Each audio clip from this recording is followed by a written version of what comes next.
ஆண்டவரும் இரட்சகருமாக இயேசு கிறிஸ்துவின் இனிய நாமத்தில் உங்களை யாவருக்கும் அன்பின் வாழ்த்துக்களை தெரிவித்துக் கொள்கிறேன். அருமையான தேவ பிள்ளைகளே, new day new hope daily devotion மூலமாக இந்த நாளில் கூட உங்களை சந்திப்பதில் நான் மிகுந்த மகிழ்ச்சி அடைகிறேன். அல்லேலூயா.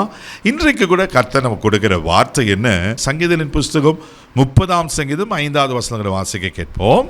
அவருடைய கோபம் ஒரு நிமிஷம், அவருடைய தயவோ நீடிய வாழ்வு. சாயங்காலத்தில் அழுகை தங்கும், விடியற் காலத்திலோ களிப்பு உண்டாகும். அல்லேலூயா, அல்லேலூயா. சாயங்காலத்தில் அழுகை தங்குமா, விடியற் காலத்திலே களிப்பு உண்டாகுமா. அதுக்கு முன்னாடி அவர் கோபம் ஒரு நிமிஷம் தான், ஆனால் தயவு நீடிய வாழ்வு. அல்லேலூயா.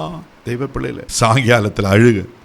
என் வாழ்க்கையே கண்ணீர் தான் பிரதர், என் வாழ்க்கையே உடைஞ்சு போயிருக்கு. ஆமென். கண்ணீரோடு இருக்கீங்களா? வேதனையோடு இருக்கீங்களா? அழுது கொண்டிருக்கீங்களா?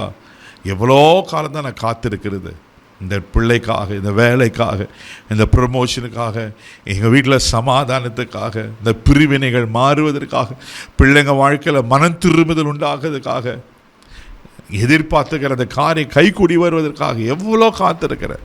அழுது அழுது உங்கள் கண்ணிலேயே தண்ணி இல்லாமல் போயிடுச்சா? இந்த பிள்ளைல மாலையில் அழுகை என்றால் காலையில் அக்களிப்பு. ஆமென். அதுதான் வசனம். சாயங்காலத்தில் அழுகை தங்கும், அழுகுது தான் இருப்பீங்க. ஆனால் விடியற் காலத்தில் ஆமென் என்ன செய்கிறாரா? கர்த்தர் களிப்பு உண்டு பண்ணுறாரா? இந்த காலவெளியில் பரிசுத்தாமே திட்டமாங்களோடு பேசுகிறார். ஒரு நேற்று இரவு வரையிலும் நீங்கள் அழுது நீங்கள் துக்கத்தோடு காணப்பட்டிருக்கலாம். இன்றைக்கி ஒரு புதிய நாளை கர்த்தர் தந்திருக்கிறார். புதிய நாள், புதிய நம்பிக்கை. New day new hope. இந்த நியூ ஹோப்பில் ஒரு புது நம்பிக்கை கர்த்தர் தராரு. என்ன தராருன்னா களிப்பு உண்டாகும், மகிழ்ச்சி உண்டாகும், சந்தோஷம் உண்டாகும். உங்கள் துக்க நாட்கள் முடிந்து போயிடும். சோர்ந்து போகாதீங்க.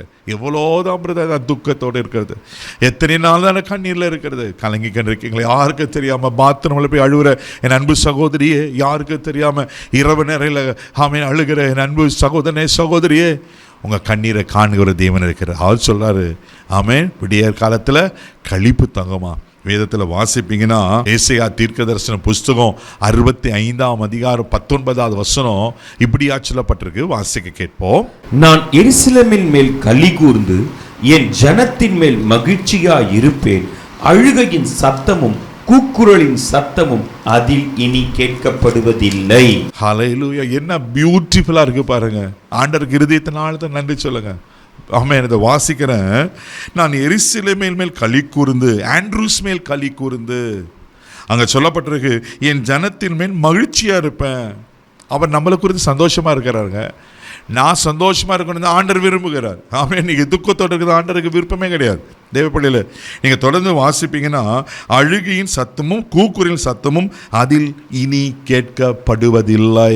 இதை விசுவாசிக்கிறீங்களா? இது நம்புங்க. ஆமென். 2026 வருஷம் ஜூலை மாதம் 15ஆம் தேதியில் ஆமென், இனி நீங்கள் அழுகையின் சத்தத்தை கேட்க மாட்டீங்க. அப்படி நீங்கள் அழுகிறீங்கன்னா ஆத்துமாக்களை தான் அழுகணும். ஆண்டவரே, என் தேசத்தில் ஆத்துமாக்கள் அழிந்து போகிறாங்க. உங்கள் சொந்த துக்கத்துக்காக, வேதனைக்காக அழக்கூடாது. அழாதபடி கர்த்தர் உங்களை ஆசீர்வதிப்பார். இதை நம்புங்க. அல்லேலூயா. ஆமென். தேவ பிள்ளைகளே, அப்போது மாலையில் அழுகையா, காலையில் அக்களிப்பு. உங்கள் துக்கம் சந்தோஷமாக மாறும். கண்ணீரோடு விதைக்கிற நீங்கள் கம்பீரமாக அறுக்கிற நாட்கள் வருது. சோர்ந்து போகாதீங்க. வேதத்தில் அற்புதமான ஒரு சம்பவம். லூக்கா 7ஆம் அதிகாரம் 13-14 வசனம் வாசிங்கன்னா, அந்த நாயினூருக்கு போகும்போது அந்த தாய் அழுவா. அவளை பார்த்து ஆண்டவர் அழகான ஒரு வார்த்தையை சொல்வார், அழாத அழாதன்னு சொல்லிட்டு மரித்து பண்ண வாலிபனை உயிரோடு எழுப்புவார். இன்றைக்கி உங்களை பார்த்து சொல்கிறார், அழாதீங்க அழாதீங்க. அவர் உங்கள் வாழ்க்கையில் எந்த உயிர்ப்பிக்கணும்னு நீங்கள் எதிர்பார்க்குறீங்களோ நிச்சயமாக இன்றைக்கி அதை உயிர்ப்பிப்பார். கண்களை மூடி நம்ம செபிக்கலாம். தகப்பனே, உமக்கு நன்றி சொல்லி நம்ம துதிக்கிறோம்ப்பா. சாயங்காலத்தில் அழுகை தங்கும், ஆனால் விடியற் காலத்தில் களிப்பு உண்டாகும். இந்த கால பொழுதில் ஆண்டவரே உமக்கு ஸ்தோத்திரம்ப்பா. இவளுக்கு ஒரு களிப்பு உண்டாகட்டும், மகிழ்ச்சி உண்டாகட்டும், நல்ல செய்திகள் எகு கொண்டு வந்து பல நல்ல செய்திகள் கேட்கட்டுங்கப்பா. எங்கள் துக்கம் சந்தோஷமாக மாறட்டும். தெய்வ மனுஷனா, ஊழியக்காரனா, சகோதரனா, இந்த காலவெளியில் மனசார எங்களை நான் பிளஸ் பண்ணலாப்பா. எங்கள் துக்கங்கள் சந்தோஷமாய் மாறுபடி ஆட்சேபிக்கிறேன். இவள் ஆசீர்வதி. இந்த நாள் முழுதும் கரம் பிடித்து நடத்தும்.